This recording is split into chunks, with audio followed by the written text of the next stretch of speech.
the Wild Things team too. That there'll be 16U this year also. Oh, okay, nice. We're live. Yeah. Just so you know, I don't want you to say anything. Yeah, so you have the Wild Thing still? Yep. 16 and under.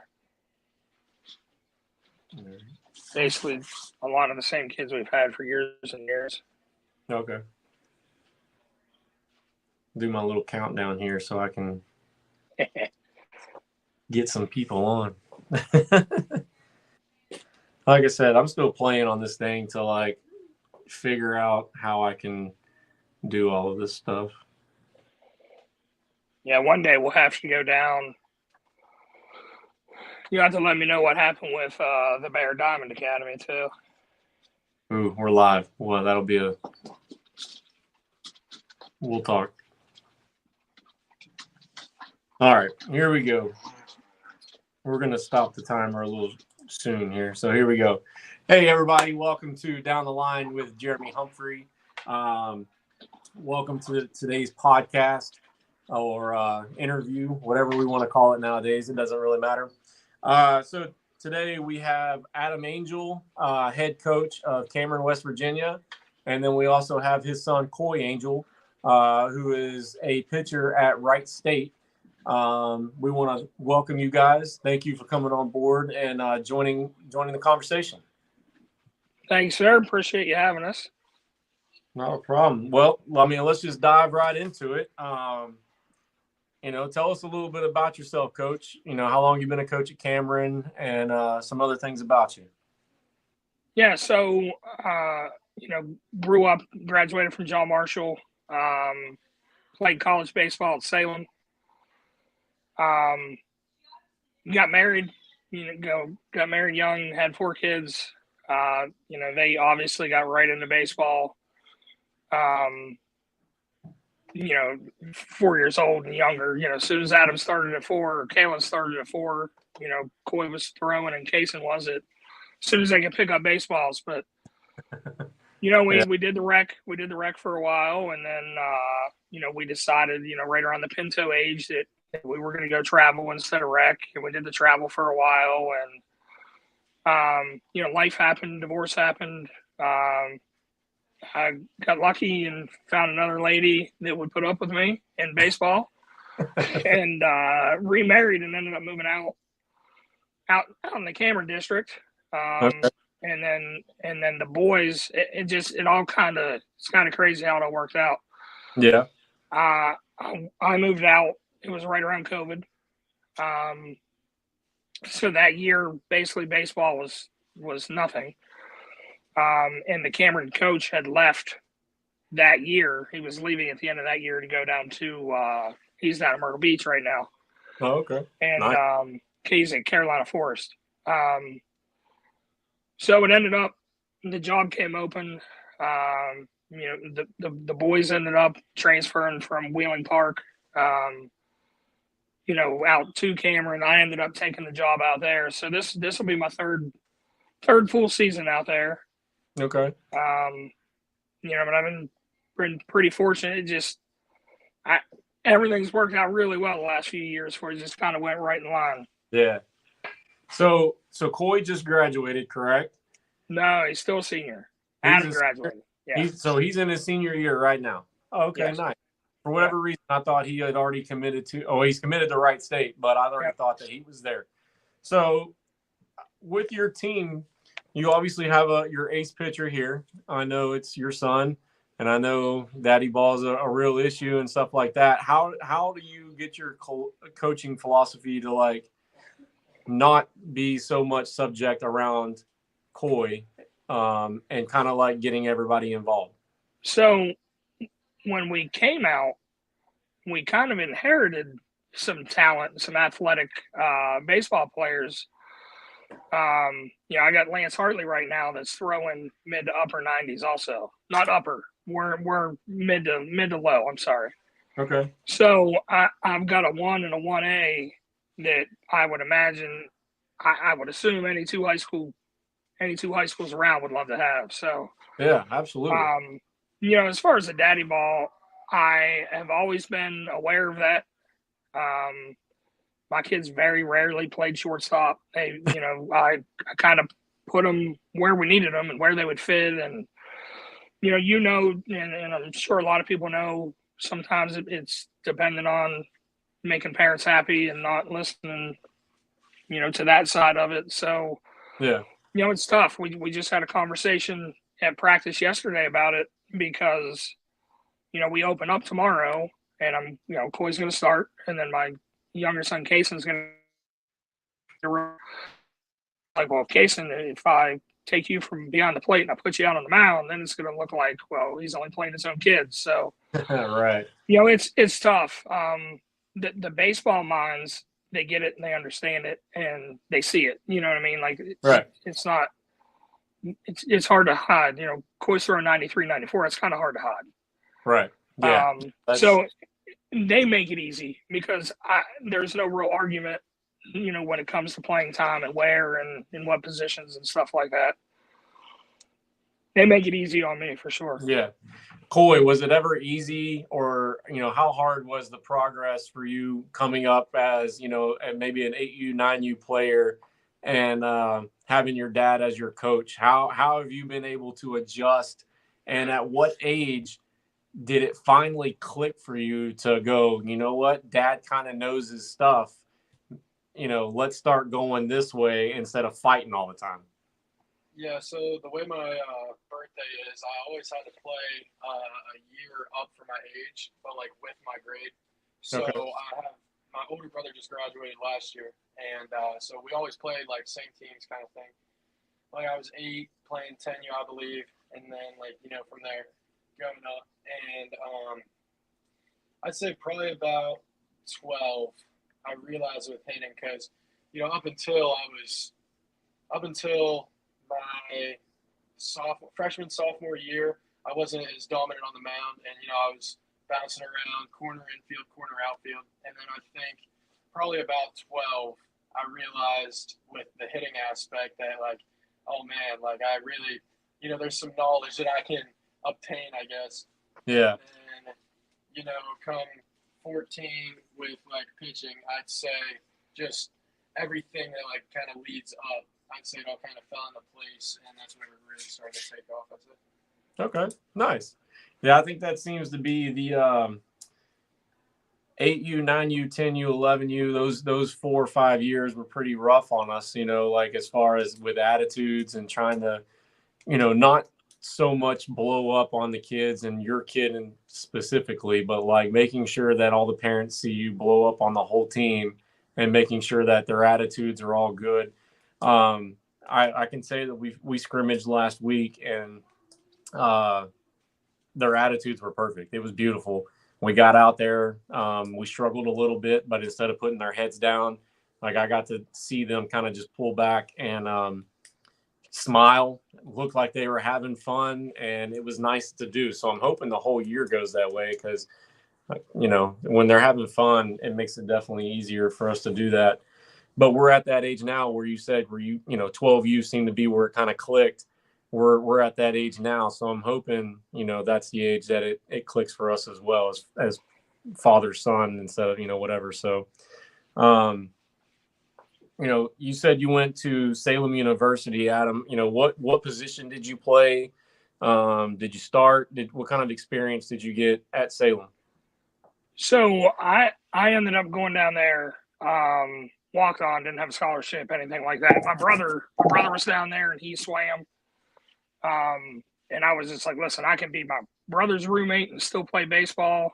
So, probably from Salem's side of it, there wasn't a lot of expectation, but I went down as a catcher.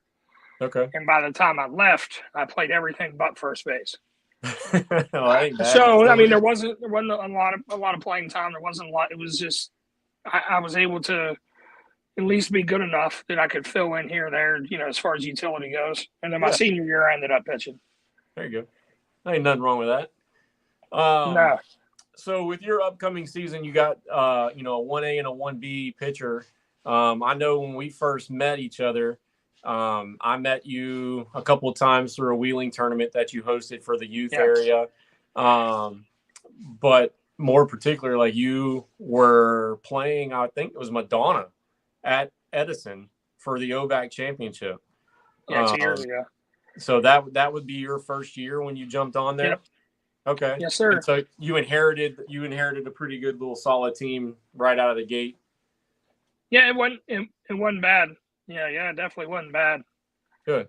And so what are your expectations for this year? Are you, if you got good pitching, that'll take you far enough, but what's the hitting? What's the fielding? What are your expectations for the upcoming season? So the hitting's where we struggled. Hopefully, with the success of Coy and Lance and, some of the younger pitchers, we only have 2 juniors. So, we're young. I have a boatload of freshmen. I'm hoping these seniors, you were just talking about scrimmaging a little bit ago. Yeah. We had better chemistry in the dugout with 8 freshmen in this group. We still don't have our basketball players yet. So, it was fun. Like they were up and they were energetic. And I was like, man, if we do this all year, like we're going to be pretty positive. Yeah. We always run into the gauntlet of our regional or our sectional. We have Madonna got us 2 years ago. Central got us last year. Central is as deep as I've seen a roster this year. As far as the entire roster's travel kids. At some point, and they're young. They're really young. So I mean, we're gonna have to seriously lean on, 1A, 1B, to have dominant pitching, because I don't know how well we're going to score against those guys, because they also have pretty darn good pitching. Central's got guys that are, 85 to 90 also, in a group that's 80 to 85, and so they're about as good as it gets. And then you go, even if we get through that, our regional. You have Williamstown that I believe they only graduated 1. St. Mary's that was in the region or sectional final last year. They didn't graduate anybody. Oh wow! So between the sectional and the regional, if somehow we can get through that, loaded. Yeah, it's for single A baseball. There's some pretty darn good teams locally. How would you compare single A baseball in West Virginia compared to, like, say, I think Toronto's Division 4? How would you compare Division 1 West Virginia compared to Division 4 Ohio? So I believe you guys are a lot deeper as far as 1 through 9 in the lineup can probably hit for a pretty good average. Where we struggle. Our bottom half last year, we were definitely top heavy. Okay. Our bottom half last year might have batted 200 if we're lucky. So teams like Central, they're going to be. I'm going to say Central's going to be able to compete with you guys as far as top to bottom and as far as roster goes. Right. But I would say, some of the teams we play, you may have 1 or 2 good kids. Right. Where they're just not deep. And unfortunately, and maybe it's been since COVID, you don't want to use that as the excuse, but talent per roster size has dropped, in my opinion. I don't think teams are as good now as they were 5 years ago or 10 years ago, or as far as depth goes. But I would say the issue is with that is just I'm not sure. I don't know if it's just they're just too distracted. You hear everybody complain that they're soft, and maybe that's what it is. I don't know, but a coach can coach around that. You don't. Right. Even if they're soft kids, you can still play baseball. It doesn't matter. Yeah, you just got to adjust your, the language and how you just, describe different things like that.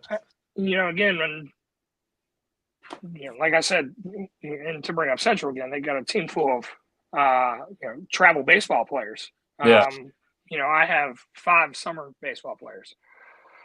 So my roster is not as deep as, some of the kids. They just have other things to do and other other things they want to do, and I got to be okay with that. Do you think that every kid should at least experience 1 year of travel ball just to kind of like maybe mentally prep, or just to see what it's like? Or Well, I don't know, because the kids can't drive themselves. right, it's got to be the You know parents what I mean? that get involved. It's got to be. It's got to be the parents to commit. Yeah.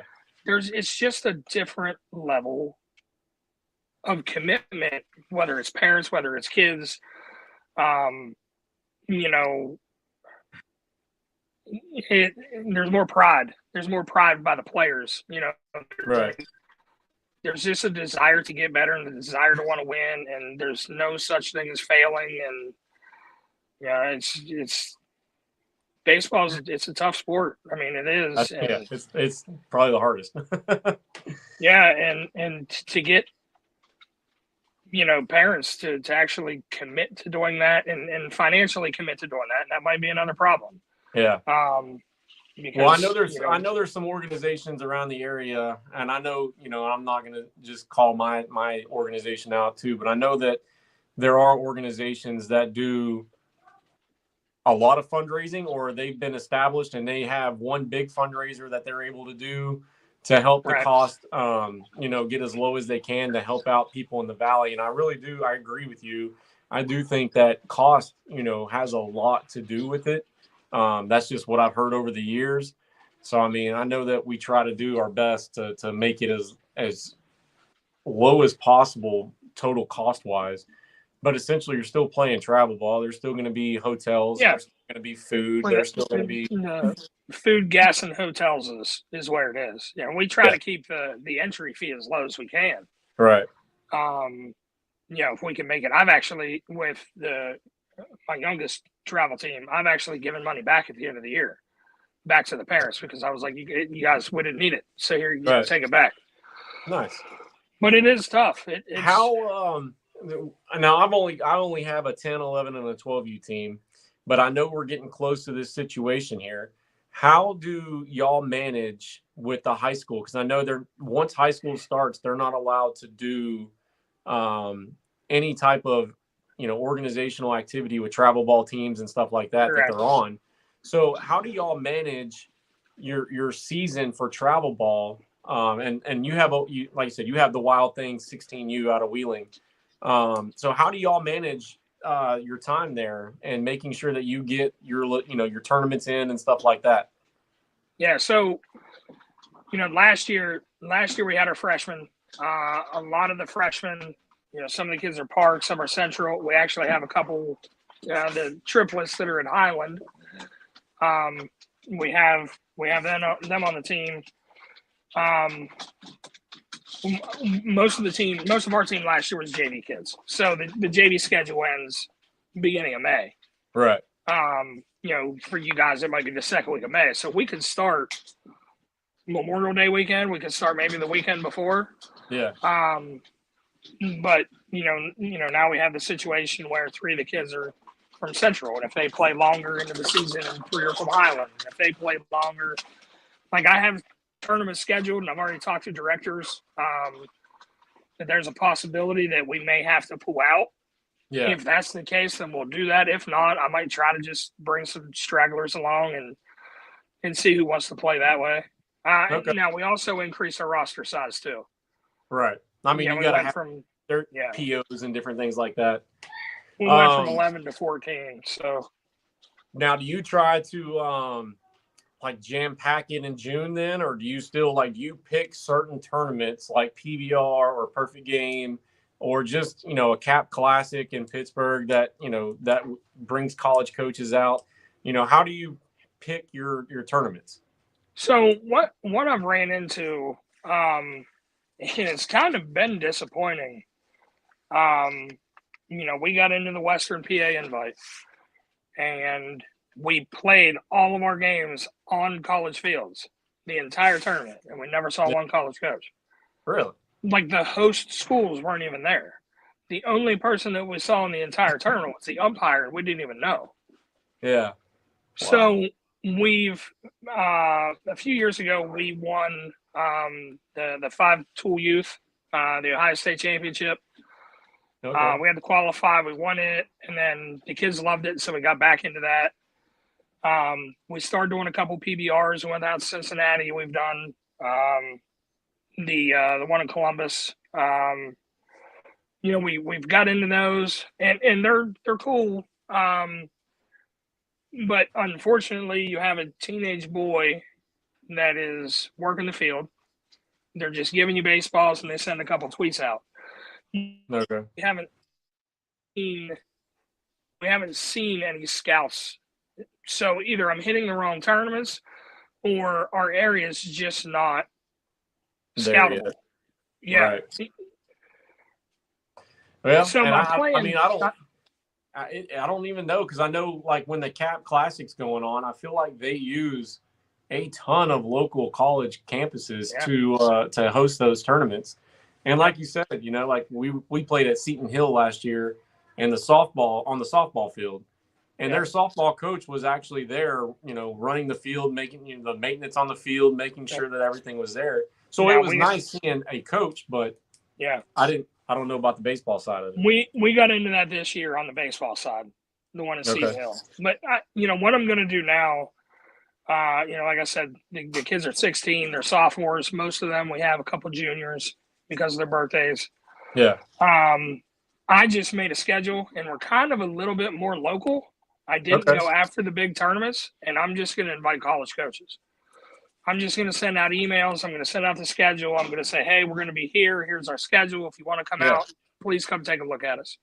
Okay. We kind of bounced around West Virginia a little bit. We're bouncing around more central Ohio than, going clear out to Cincinnati and stuff like that. Right. So let's talk about Coy for a second with the recruiting process. You're from Cameron. It's not a very big spot. How the heck did you get Coy Angel noticed at Wright State? Like, how did that process come about? I didn't.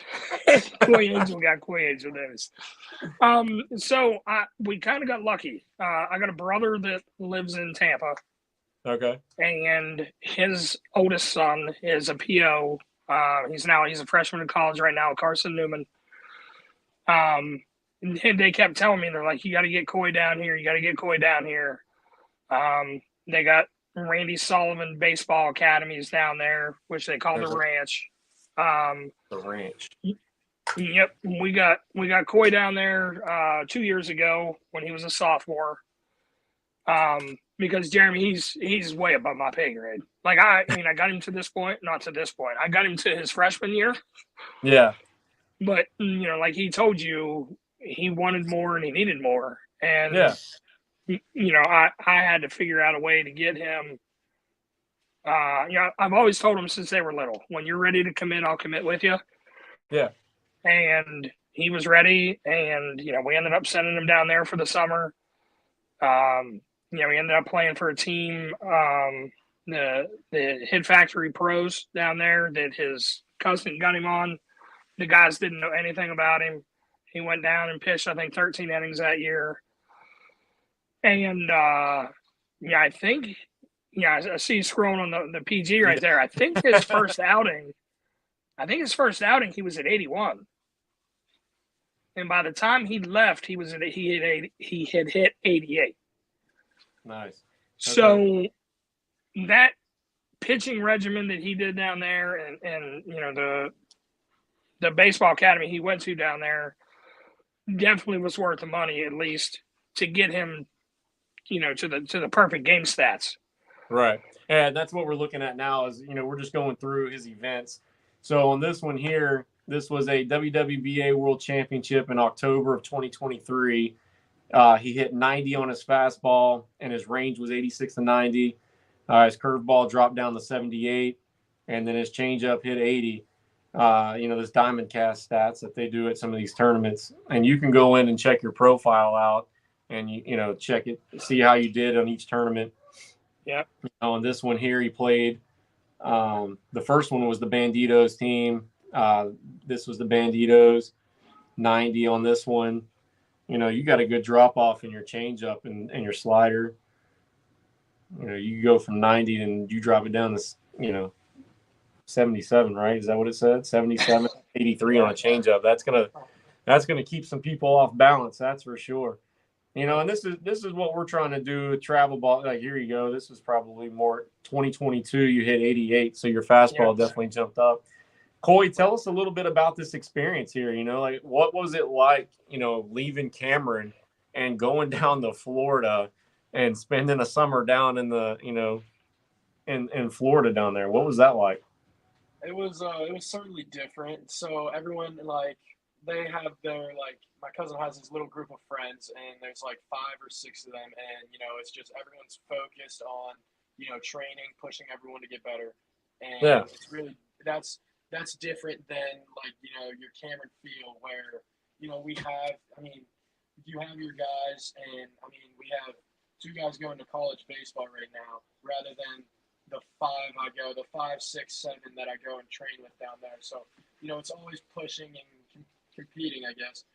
And so I went down there sophomore year, and we were still playing, and then got up to 88, as he said, and then that was good. Led to some camps, and during that winter and everything, started getting a little bit of college interest. Then last year I went down again, and my goal was, okay, go and hit 90 and then really work on my off speed. So I got up to 90, and then it was like 3 or 4 bullpens like in a row. I was just like, okay, off speed. And I was, at the time, I was mixing my curveballs and sliders, and wasn't throwing either one like drastically harder than the other. They were both around like 70 miles an hour. So I was working on that, and ended up getting like a slurve almost from it. Okay. And I got that up to, 77, 78. And, the changeup also progressed from there. We also have a guy that's more mechanical. He has Romero's pitching academy, which he's a lot just focused on mechanics. And by the end of that summer, I was up to 92, and then my changeup 83, my curveball was 78, and then I started reading that slider. And from there, this off season, I've got up to 96, and then I think I found a good cutter slider type horizontal breaking pitch. And then, the changeup also is like 86, 87. So that improved with the velocity jump.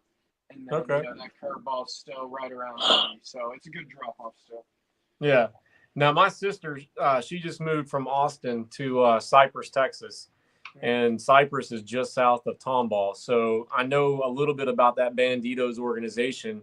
Tell me about your experience with playing with a top-notch organization like the Banditos. Right. So we had a little contact my sophomore year, I believe, to go pitch in the underclass, like World Nationals, maybe. Okay. And that something was going on, or something came up. Football, and then it got rescheduled to where hurricane. Yeah, there was a hurricane down there, and it got rescheduled. That was down in Fort Myers, I believe. And I ended up not being able to go.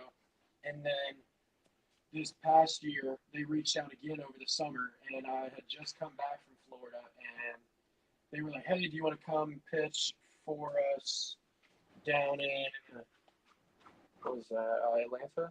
Yeah, so they came, asked me to pitch in Atlanta, and then, I'd get set up for that Jupiter World Class National that's like the upperclassmen, I guess. Okay. So I went and pitched there, through a 5-inning no-hitter, and then it skyrocketed from there. I went, and that's whenever I started really getting college notice. I got, the couple offers I had, and then the interest I had, and then I pitched in Tomball with them 2 or 3 weeks before that Jupiter tournament. Yeah. And, did well down there, and then came back and pitched Jupiter with them, and had, I think, three innings that I pitched, and it went pretty well. It was for sure a good experience. Yeah. Nice. So are you a type of player that likes to follow his game changer stats, or you just, whatever they post, you just kind of just go with it? Like, if your stuff is working and you feel comfortable with your outing, but say, hitting wise, do you pay attention to your hitting stats to like really focus on it? Or are you more just focusing on your pitching stuff? I probably focus a lot more on my pitching stats. I don't really get caught up with the hitting part. I hit decent, and Yeah. I'm fine with that. But I don't really let that get to me, because ultimately I'm going to pitch, and I really just try to fine tune and tweak anything that I feel is wrong with my last outings and such like that. All right. So back to you, Adam. You're a high school coach. You coach travel ball. How do you handle your parents? Like, give me your pregame speech to your parents. Like, how do you keep them in control? Which team? Either or, it don't even matter. So when we started the travel, we basically picked the parents and not the kids. We knew who the parents were. I was at Dallas Pike, in Pinto, and I knew a couple other kids from wrestling, and a couple were basketball, and yeah. We just picked them. We picked the parents before we picked the kid, so we knew that was going to work. Yeah. Some had fallen off, and then some were like, "Hey, let's get these guys." So along the way, we have been fortunate that even the kids that have left, they have all been really good kids. We've been really fortunate. I have not had little to no issues with the parents on the travel ball. Good. And as they sit now, like I said, they're sophomores. I've only had the kids from the Monogolds from Highland. I've only had them one summer, but one's varsity. There's two JV. Yeah. The 3 Park kids are all playing varsity. The Central kids are all playing varsity. So we're doing that part. Right. Yeah, that part has been fantastic, and it's not that Cameron hasn't. Yeah. The difference is, the travel parents are also very dedicated and very involved, and they understand the game, and they can see and understand things. Not a lot easier, but the high school parents, you get a lot more questions. You gotta break things down, because some of them don't have any idea. Right. They really don't. So, I sent a text out on Sunday night, and I laid out, because we start Wednesday. So I laid out practice Monday, exactly where it was going to be, times, locations. We play Wednesday, Thursday, Friday, Saturday. I've already picked out all the uniforms that they're going to be wearing.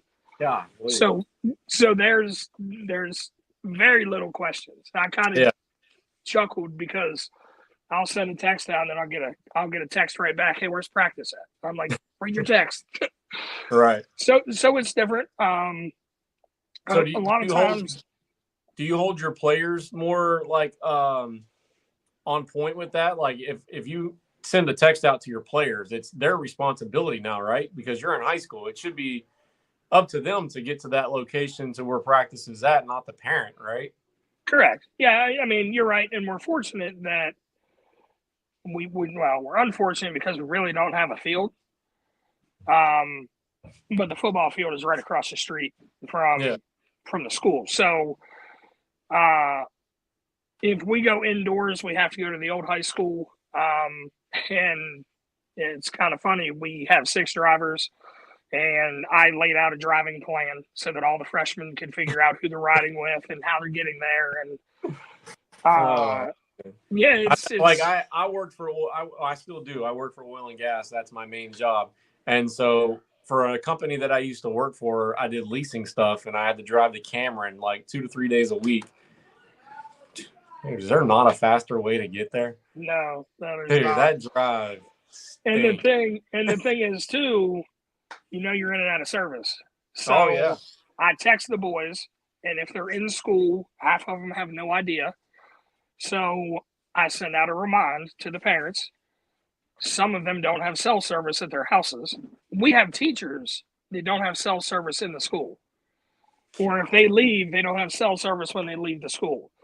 So I then send out a message on social media, Facebook. Right. Because everybody's got Wi-Fi. So if they're not getting it through Ramon and the boys aren't getting the text, then I send out, every time I send something out, I send it out 3 different ways. So yes, I should hold the boys accountable, but sometimes they don't get the information either. Yeah. So do you utilize the football field during the wintertime? Like if it's nice and your field obviously isn't ready, so like do you utilize the football field some? Yeah, we have flex days in West Virginia to where we're able to work on baseball specific stuff out of season. Yeah. There's only a few of those days. Now, again, the unfortunate part is how many kids you got graduating? 45? Yeah. So he's got 45 in his class. Every sport has about 20 to 25 kids that go out for it. Football did, basketball does, baseball does, but they're all the same kids. Yeah. So it's very, very difficult to get the basketball players to come to baseball practice or the wrestlers to come to baseball practice because it's just exhausting. They don't get a break. So well, your basketball team's pretty good, is it not? Yeah, they're not bad. The girls team. The girls team won states a few years back, didn't they? They just three-peated. Oh my goodness gracious! Yeah, they just three-peated Saturday. Wow! Congratulations. Yeah, the boys are. They play tomorrow morning at 9:30, and this is their 4th year in a row for making the state tournament. Nice. I mean, that's not bad. I mean, for the size of the school that you have, being a 1A school and the population and stuff like that, to go and three-peat and do what the boys are doing as well, like that's pretty good. Yeah, and not to mention the baseball team. I mean, who do you open up with this week? So we go to Fairmont Senior. Okay. They're a perennial AA powerhouse. I think at one point last year they were ranked number 1 in the state. They're pretty good. And then we come back home to Clay Battelle, who you guys, Toronto played last year, and you understand how that went. Right. Valley High School. We play on Friday, and then we have Robert C. Byrd out of Clarksburg coming up to us on Saturday. So we got West Virginia has the 3 divisions: single A, double A, triple A. We got 2 double A opponents in there, and then the 2 single A's. So this is for both of you guys. You have your schedule laid out and you put it up on the board. And I think I said this with Coach Triff, the Toronto softball coach. You put your schedule up. What are the games that y'all have circled on your board as games that, those are the games that you want to go get to? I'll answer this from the coaching side and then the parent side, because I'm in a situation with Coy and Lance that depending on how they develop, there's a possibility that they could play beyond college and play professional baseball. Yeah. So the issues we ran into last year is not that they were overused on the mound. They just never had a chance to heal. Right. Or recover. So they would pitch, and then they would have to go play short or go play third, and then they would have to go to first, and then, 2 days later they're pitching again. Right. So I'm trying to lay out. I mean, there are definitely games that are circled, but I'm trying to lay out a schedule for those two to where we're just going to have to develop the younger kids. If they don't fall pitching one of these bigger games, we're just going to have to figure out how to do it. Yeah. Because I wouldn't be able to live with myself if one of these two got hurt because of overuse or abuse or anything like that. So I'm going to be kind of cautious of that. So does Lance have any potential suitors for him as far as, the next level? So he had offers from Liberty, Stetson, Winthrop. Okay. His heart is in Morgantown. And I think that's a lifelong dream of his to pitch for the Mountaineers. He's never come out and said that to me, but he ended up choosing to go to Potomac State, which is a junior college that feeds WVU. Yeah, I got one of my coaches is actually there right now. Hunter Rothacker from Edison.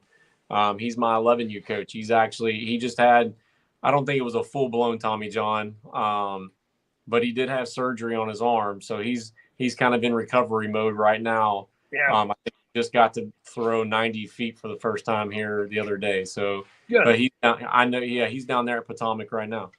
So they both went into a driveline program that we ended up finding. We didn't find it; kind of found us. Yeah. And so they were going down to Clarksburg to pitch down there, and that's where Coy that extra velocity came from. You know, between October to February. Yeah.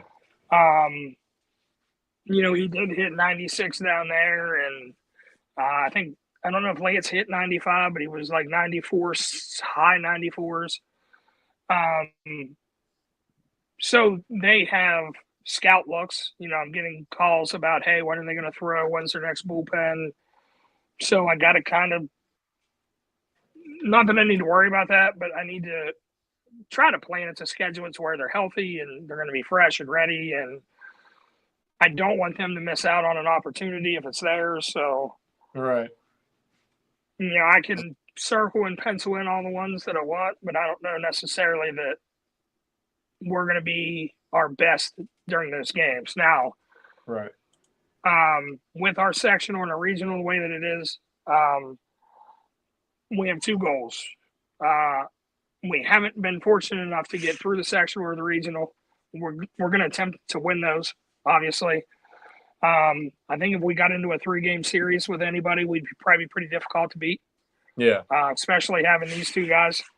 But we're going to go after that OVAC again. So we've been lucky enough to get into it and win the first two in school history. Nice. And you know, we're gonna try to get that one again too. So we got to get there first. We got to win the games to get into the tournament. But do we know where OVAX is being held at this year? I do, and I think it is. We had the meeting a couple weeks ago, and I want to say it's Edison, Toronto again. Okay. Right. But I know it's up for, you know, anybody that has X amount of things. They gotta have lights, gotta have turf, gotta have, you know, the things that they require you to have. Right. A lot of schools can't host. I know Cambridge put their name in there. You know, Steubenville probably can now. Weir's going to be able to probably here in the near future. Right. Wheeling Park. Park doesn't have lights yet. So, okay. You know, there's some places that, but I think this year is going to be Edison and Toronto again. Okay. So Coy, Harrison might be in there back too. to that. Yeah, Harrison's beautiful. Oh man, that stadium's done it. Back to you, Coy. You know, what's a team that you're anxious to face as far as, you know, on the schedule? What team are you looking forward to? There's a few of them actually. Obviously, those I'd say regional games. Obviously, I want to get a look at those guys. And you know, St. Mary's didn't graduate much, and I don't think Williamstown graduated any. And then, like, you know, you flip it, and then Tyler graduated almost all their starters. So, you know, obviously Fairmont Senior being a AA school, I'm excited for that game. Yeah. Robert C. Bird, and then we play Tyler on Monday, which will be good to see. We play Liberty, St. Mary's, Williamstown, and then Trinity Christian's also another one that we'll face.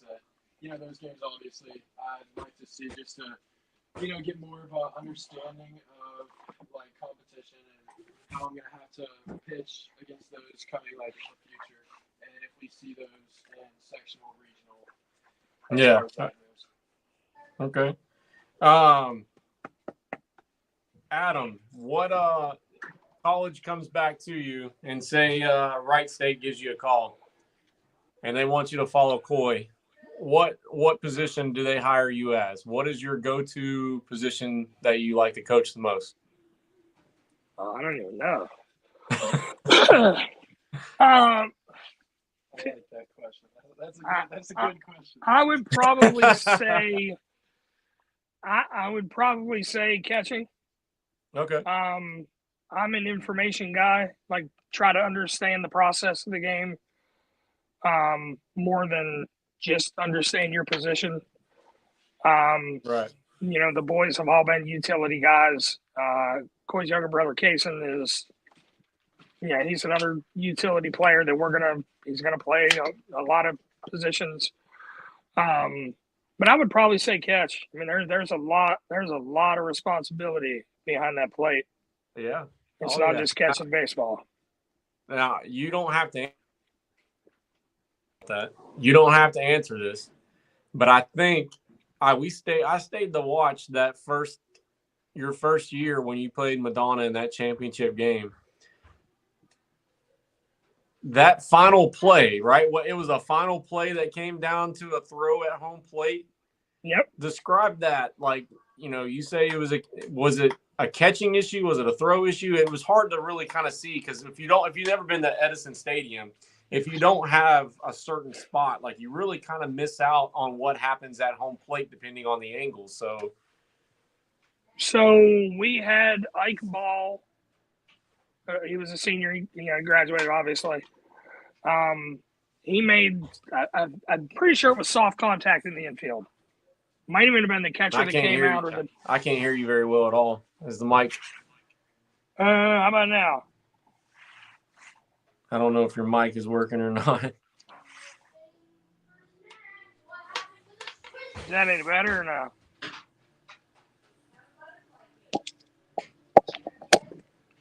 No. AirPods must have went dead.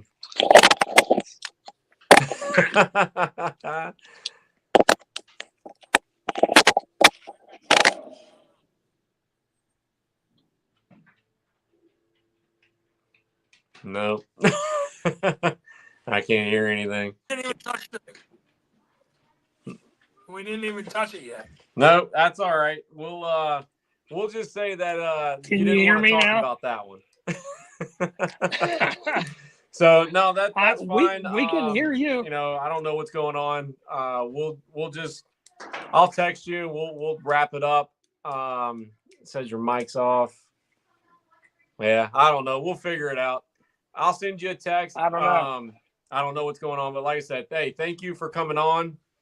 Thank you, Adam. Thank you, Coy. I appreciate it. I'll be looking on Game Changer with your stats so that you don't have to look at it. And I'll watch the games and keep up with what's going on. And maybe we can jump back on in the middle of the season and just kind of follow up and see how everything's going. Sounds good. Thank you. Thank you. All right. Hey, thank you, guys. I appreciate it. Thank you for your time. Good luck to you guys. Yep. Thank you. too.